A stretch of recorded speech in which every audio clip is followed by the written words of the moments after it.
여러분 안녕하십니까? 말씀으로 하루를 여는 천수답의 새벽 묵상입니다.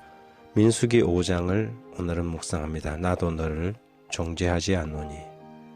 민수기 5장은 대부분 가정에서 벌어지는 의심과 질투의 문제를 다루고 있습니다.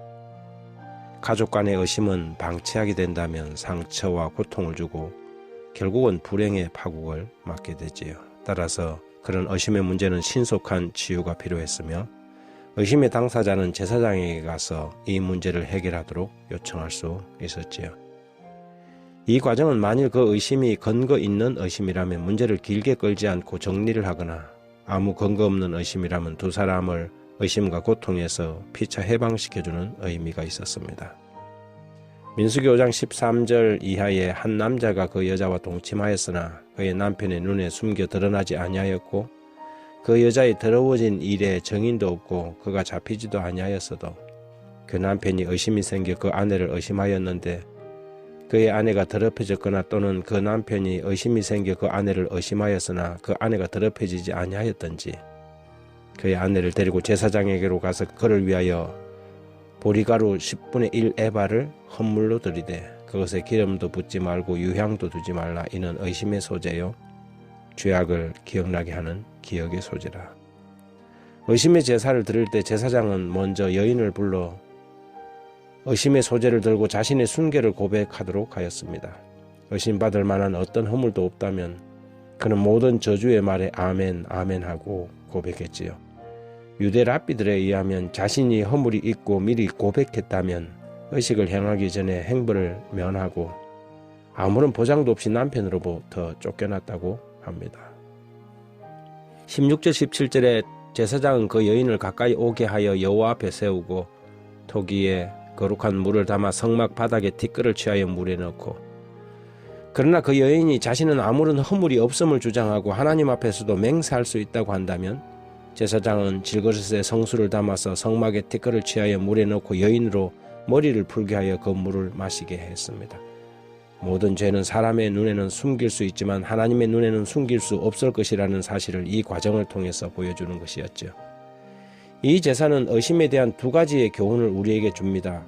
첫 번째, 확실치 않은 의심이 일어나고 가족 간에 또 혹은 이웃 간이라도 생겼을 때에 의심을 증폭시키고 마음의 죄를 짓지 말고 하나님께 가져가라는 것입니다. 하나님은 모든 걸 알고 계시니 그분에게 맡기고 그분이 선악간에 판단하시리라는 믿음으로 자신 속에서 일어나는 의심으로부터 해방되라는 것이죠.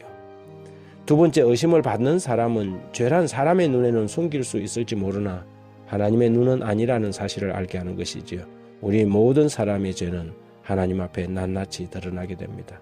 그래서 히브리서 4장 13절에 지으신 것이 하나라도 그 앞에 나타나지 않음이 없고 오직 만물이 우리를 상관하신 자의 눈앞에 벌거벗은 것 같이 드러난다고 기록합니다. 우리는 하나님을 속일 수 없습니다. 만물은 하나님 앞에 나타나 있지요. 끝까지 거짓말과 변명으로 일관한다면 그 사람은 자신의 맹세한 저주로 말미암아 고통을 겪게 될 것입니다. 하지만 자신의 허물을 숨기지 않고 고백하거나 인정하면 성경의 약속대로 허물의 사함을 받고 자신의 죄가 가리워지는 자는 복이 있게 될 것이라고 하였습니다. 간음 중에 붙잡혀 나온 여인에게 주님이 하신 말씀은 정죄와 책망이 아니라 용서와 위로 그리고 사랑의 권고였습니다. 요한복음 8장 11절에 대답하되 주여 없나이다. 예수께서 이르시되 나도 너를 정죄하지 아니하노니 가서 다시는 죄를 범하지 말라 하시니라. 작고 사소한 것에서부터 의심이 일어나고 불신이 생겨납니다. 그럴 때 우리는 그런 의심과 불신을 키우는 사람이 아니라 하나님 앞에 가지고 나가 그분에게 맡길 수 있는 용기와 결단의 사람이 되어야 합니다. 해결할 수 없는 문제를 자신의 가슴에 넣어두고 계속해서 의심하고 질투하게 된다면 문제는 점점 심각해지고 마침내 가정과 공동체는 큰 손해를 입게 될 것이지요. 나도 너를 정죄하지 않는다는 주님의 말씀에서 오늘 아침은 교훈을 얻게 됩니다.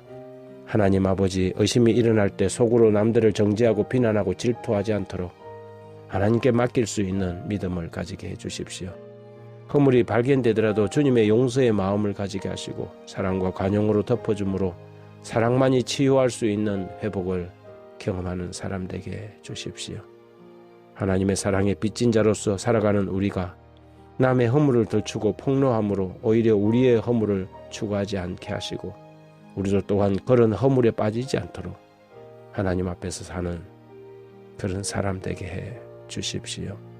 예수님 이름으로 기도합니다.